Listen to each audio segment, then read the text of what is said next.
Welcome to our last lesson of Unit 5. So Lesson 5, Modeling and Solving Problems with Polynomial Functions. So there is a question related to this lesson on our test in the calculator section. So just a heads up that you are responsible for knowing how to do problems with polynomials. Example 1, we'll jump right in. A piece of cardboard is 30 centimeters long and 25 centimeters wide. So first of all, I like to draw pictures whenever I'm doing word problems. I don't know about you guys. So 30 centimeters long and 25 centimeters wide is used to make a box with no lid. Equal squares of side length x centimeters are cut from the corners and the sides are folded up. So that means we're cutting corners like this.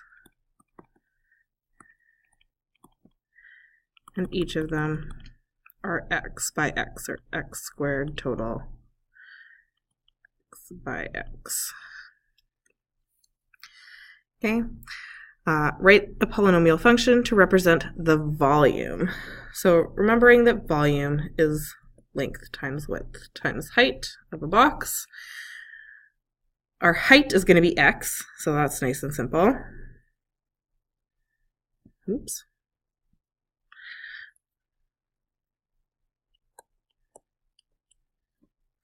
Our length is going to be 30 minus 2 x's, because we're cutting from both ends.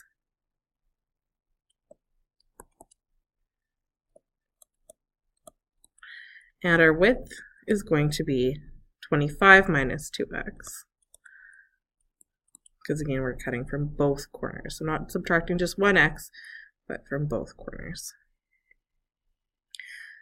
So if I go to actually fill this in as a polynomial,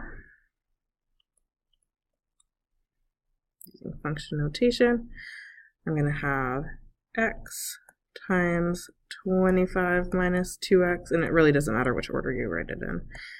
30 minus 2x will give me my volume. And that's all you need to write. You do not need to multiply it out. You're good to stop there. Graph the function by hand. Examine the graph. Okay, so I can already learn a couple of things here. Number one, I know that my end behavior, because I've got 3 x's and I'm dealing with 3 dimensions in terms of volume, should be diagonal because it's an odd degree. Okay, it's a positive x to the power of 3 that I'm going to be expecting, because both of these negatives will multiply together and then multiply by a positive there. So it's going to go from quadrant 3 to quadrant 1. Okay, so already expect that. In terms of my y-intercept, I'm going to have to solve for that, so I'm going to have to multiply it out. In terms of my x-intercepts, I already have those though. They are going to be 0, 25 divided by 2, and 30 divided by 2, which is 15. Okay. And then in terms of sign prediction, you can go from there and plug in values if you want, but I will let you do that part on your own.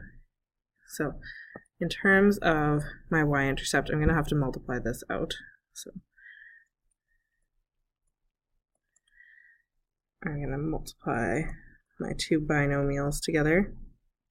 If you want to pause the video now, take a second, practice this skill. Okay, and so when I multiply this out, I see that I don't actually have a constant term.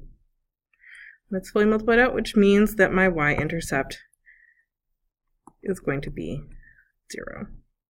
Which makes sense. We get this origin piece as one of our zeros. So we can sketch it by hand. 25 divided by 2 is about like 12.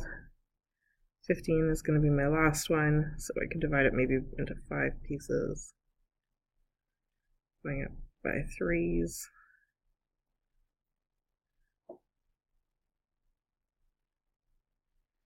So just past 12.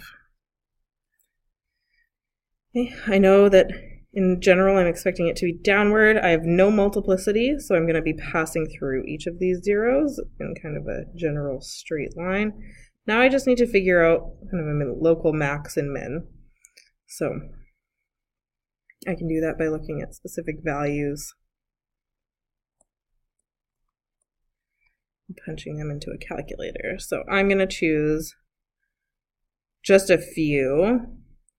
So I'm going to work with not every value between 0 and 12. That seems kind of crazy, but maybe 3, 6, 9, and 12. And then I'll go 13 and 14 between 12 and to go between these two zeros here. So again, I'm going to grab my calculator to do that, and you can do the same. All right, so when I made my table of values to determine maximum and minimums, I actually paused and reevaluated as I saw that we seemed to max out at 6. 9 definitely is way lower than 6 in terms of y value. So instead of doing 12, which I knew was going to be approaching 0, I went back and I was like, okay, well, let's see where it maxes out. Does it max out between 3 and 6 or between 6 and 9? So I tested 5 and it went up to 1500. And so I'm like, okay, well, then I expect my maximum to be in the middle there. So I'm going to sketch it out. So 5 is here. That's going to be my local maximum there. My minimum is like 84, but whereas this is like 1500. So each of these marks could be like representing 300. If I spread them out properly.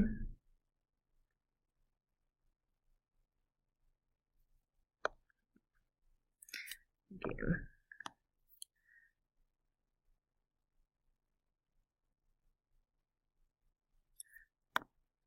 That takes some practice, obviously. Getting closer.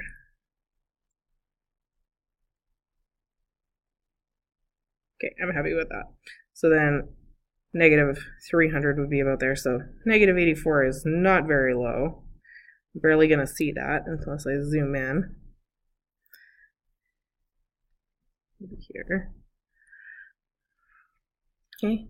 And so now I've got a general sense of my graph.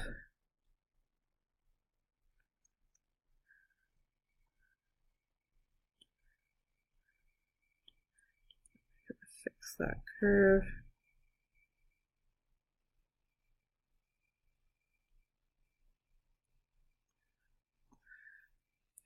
I'll sketch it like that. There we go. That would be my sketched expectations. So to the nearest cubic centimeter, what is the maximum volume of the box? What size should be cut out to create a box volume with this volume to the nearest tenth of a centimeter? And what are the dimensions of the box? Okay, so I should probably double check that 4 isn't actually my maximum here. So by plugging in 4, I see that it goes up to 1496, which is lower than my value for 5. So I'm going to assume that 5 is my maximum. And in terms of answering this question, 5 is my x value. And remember, x represented height, or the dimension that we were cutting out. So what size should be cut out from the box?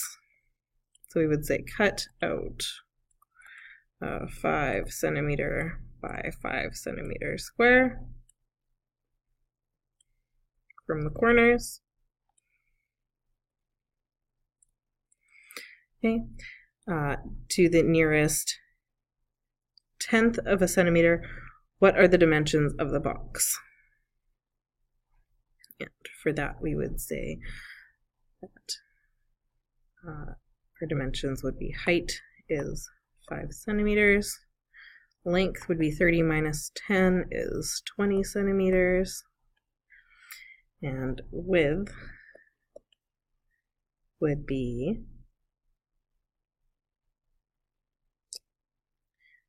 20 centimeters minus 10 is 10 centimeters. Now, you might be stopping at this point and questioning to maximize, wouldn't I cut out over here? Because eventually this graph is going to extend beyond that local maximum. The tricky part is that once we get past 15, we're dealing with kind of not real values for this particular question, because if I plug in a value of like x equals 20, well, that's great here, but now I'm going to be dealing with negative lengths and widths, which is impossible. So I can't go beyond 15. And actually, I can't even go beyond that 12 and a half. Okay, so to the nearest cubic centimeter, what is the maximum volume? And so then the volume maximum would be that y value, which was 1,500 centimeters cubed. So that would be all of my answers to all of those questions. So that's a really common type of question that you'll potentially come across on the exam, the cutting out and volumes of boxes. It's definitely very, very widely used example. Example 2, Bill is preparing to make an ice sculpture. He has a block of ice that is 3 feet wide, 4 feet high, and 5 feet long. So 3 feet wide by 4 feet high. Again, this is me just loving to draw pictures to help me wrap my head around, by 5 feet long.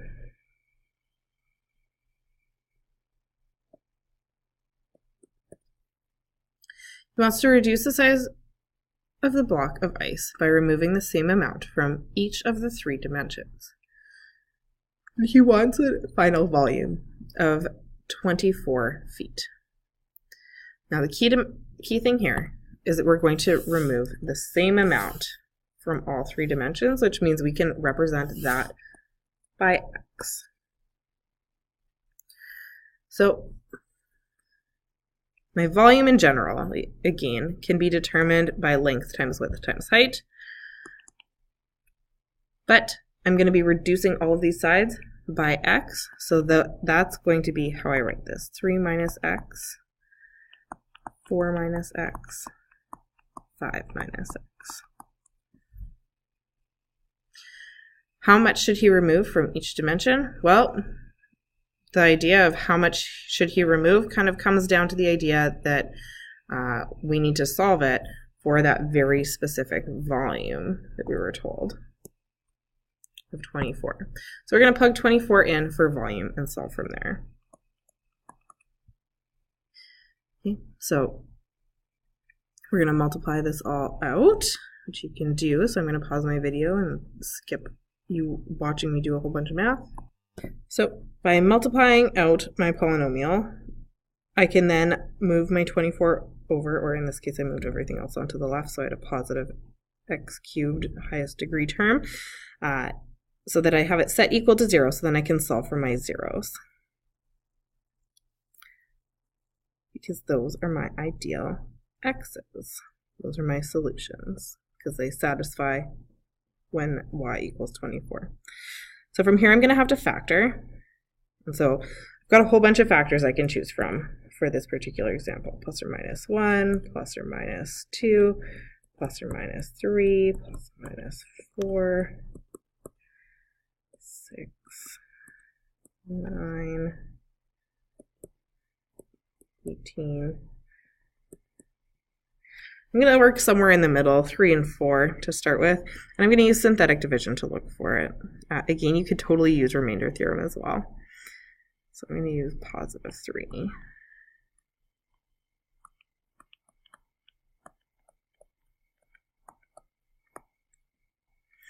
Carry that 1 down. 9, 7,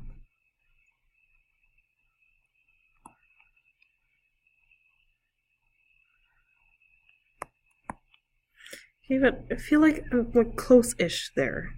Those first couple terms set me up pretty good. I might try -3.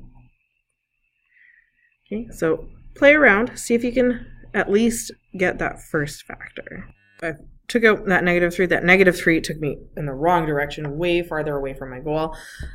So I'm going to switch into remainder theorem just so that you can remember what that looks like. And I'm going to try +2.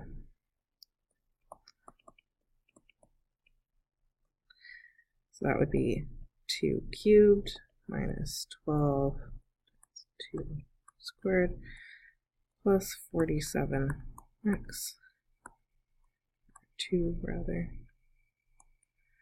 minus 36. And I'm going to just punch that into my calculator. And it should equal 0 if this actually is a factor. So again, I see that it does not equal 0, so that doesn't work. So I'm going to keep trying. So again, you can use synthetic division, you can use your remainder theorem, whichever one you want to do, give it a shot. All right, so I finally found one of my zeros, x equals 1. So now I do still need to do my division, which is why I do like using synthetic division. But if I'm allowed a calculator, this is far more efficient in that I can actually go up into my memory of my calculator and just change the numbers that I need to change. So x equals 1 is my 0, which means I can actually take it out of 1, -12, 47, and -36. This is also a good check to make sure that I haven't screwed up something in my calculations or didn't type something in incorrectly on my calculator. So 1 is -11, -11, get me to 36. Yay! So that's like my nice quick double check, which means that my new factored form of volume is going to be x minus 1, always opposite signs, and x squared minus 11x plus 36. Knowing this, I can also look at factors of 36 again, so I'm assessing which ones could maybe combined to get me to 11. 3 times, oh, I left out one in here, plus or minus 12. But I see no way of actually getting 11 of this.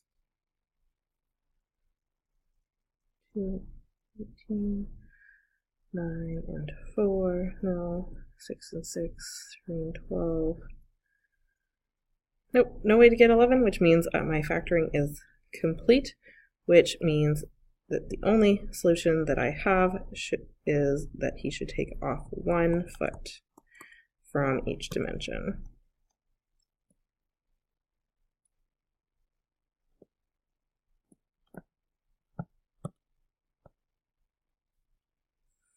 Okay.